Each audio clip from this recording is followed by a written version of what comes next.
Rhabdoviruses are also enveloped negative sense strand RNA viruses.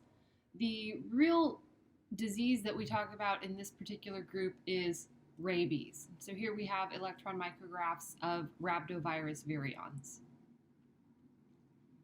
Rabies is a disease that is endemic worldwide, meaning it's found all over the world except for in Australia. So in Australia, if you want to bring in your pets, like if you're moving to Australia, you have to quarantine your pets for an extended period of time to make sure they don't develop symptoms of rabies. And of course, everybody has to be vaccinated. Everybody meaning the animals, not the people. Rabies is almost always fatal. There are a handful of people who have survived, but not very many. What we see with the progression of rabies is that the virus is inoculated through generally the bite of an infected animal. It will replicate in muscles before moving up the peripheral nervous system. So the virus will continue to move up the peripheral nervous system until it gets to the spinal cord. Once it gets to the spinal cord, it can move up pretty quickly, get into, of course, the brain, and then from the brain move into places like the eye, the salivary glands, the skin, and other organs. This is a list of people in the United States who developed rabies between 2008 and 2017. You can see that there were cases almost every year, at least one, and almost all of them have a date of death, except for just a couple. So almost always fatal. The source of most of these is a bite from an animal, often in another country. But then we have a handful here. This is a really interesting story. Kidney transplant. This was the organ donor. And then you have a couple unknown, but it was most likely, when it says unknown, it was most likely because the person was bitten by a bat or by whatever animal it says here. So with this organ transplant, there was a story longer ago, but then it was more recently as well, it happened again, that a patient who had rabies died, and those organs were actually then transplanted into other people who also developed rabies and died. And so you might wonder, well, now how can this happen? So rabies is not very common. We saw only a handful of cases, at most a couple every year. So it's not something that most professionals in the United States are going to be looking for. And the symptoms often mimic a drug overdose. So seizing, foaming at the mouth, confusion. And so what happens in this case is a patient turns up to the ER, at least in the case from 2004, a patient turned up to the ER and they had rabies, but we didn't know it, right? The physicians thought that it was a drug overdose. That patient died.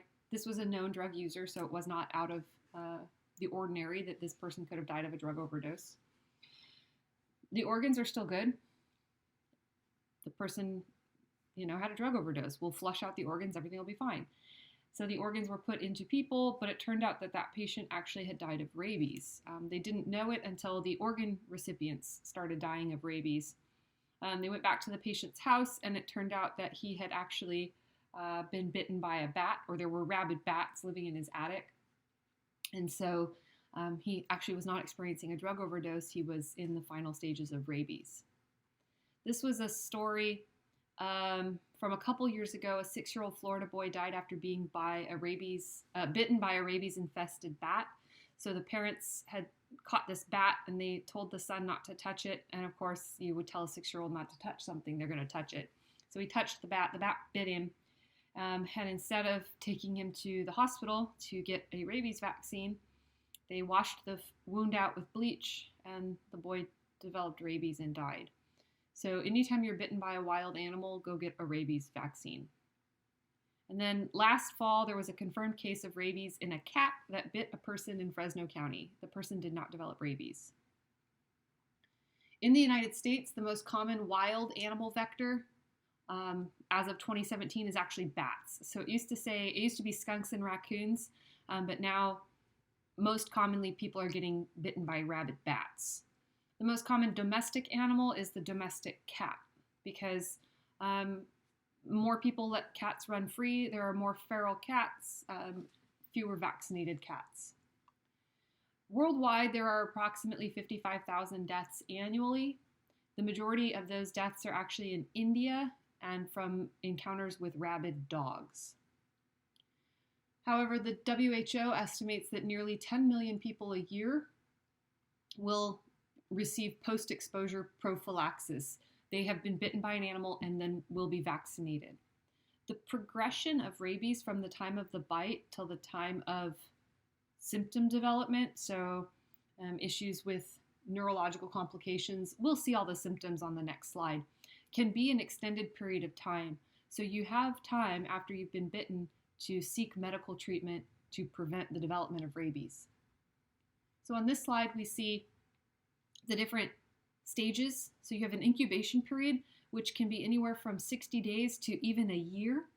So you have time. If you've been bitten by an animal, I wouldn't wait 60 days. I would go that same day and get the rabies shot.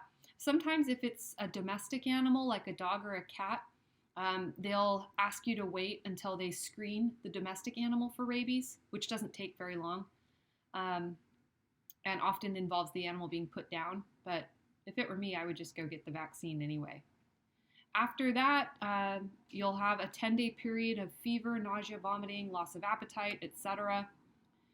And then you have about a week of extended neurological symptoms. So hydrophobia, not that you're afraid of water, it just means you won't drink anymore. Because what happens is you have really high levels of the virus in your saliva.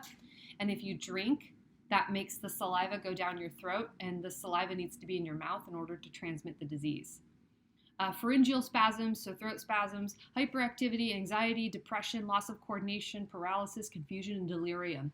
So you might be able to see why physicians would think a patient who shows up with these symptoms is actually having a drug overdose rather than rabies. After that, coma, hypotension, so low blood pressure, low breathing, secondary infections, cardiac arrest, and death. So it can be a really long time before symptoms develop, but once they develop quickly, and it is a pretty rapid decline. Diagnosis of rabies infection is usually based on the symptoms that present, but it often occurs too late for treatment. Once symptoms have started, it is too late for most patients. The only way that some patients have ever survived is what they call therapeutic hypothermia. So they lower the temperature of the body very, very low, and they just pump you full of antivirals to hopefully stop the spread of the virus and allow the body to help try to clear the virus. It has only worked in a handful of patients, something like 4 in the recent past.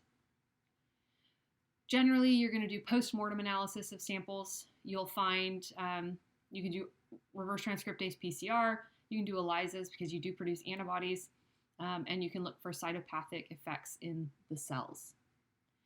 But what's really key here is that the slow progression of the disease allows for post-exposure prophylaxis. So anytime you have a patient that has been bitten by an animal, this is what you want to do. Closely related to the rhabdoviruses are the filoviruses. In fact, they used to be considered members of the same group, but genetic analysis has led to them being split into their own group. So these are filamentous, so they're a bit longer and thinner, enveloped, negative sense strand, single-stranded RNA viruses. They bind to these 2 receptors that are common to lots of different cells in the body, and then they'll replicate in the cytoplasm. And so here are some of the different cells that filoviruses will bind to: endothelial cells, monocytes, macrophages, dendritic cells, among others. So this is a type of virus that is going to get into a lot of different cells in the body. What we tend to see is that when monocytes are infected with filoviruses, we get a cytokine storm. So an overwhelming inflammation, increase in temperature, hypovolemic shock, and we often will see extensive tissue necrosis in various organs of the body, lysis of endothelial cells, which leads to vascular leakage, so bleeding all over the body, And many filoviruses have a very, very high mortality, something like 90%. So what we're talking about in this situation are two major filoviruses, are Marburg and Ebola. Here they're showing the typical course of Ebola in a human being. The first symptoms will develop 7 to 9 days after incubation: headache, fatigue, fever, muscle soreness. Does this sound like anything familiar to you? It should. These are flu-like symptoms. So that cytokine production, interferon production, flu-like symptoms. All of a sudden, high fever, vomiting blood, passive behavior, meaning it's gone into the brain and the patient is no longer going to be responsive to too many stimuli. Lots of bruising, brain damage, bleeding from the mouth, nose, eyes, and anus. So pretty much anywhere you have an opening into your body, blood will come out of it. Loss of consciousness, seizures, massive internal bleeding, and death. It is not a pretty way to go.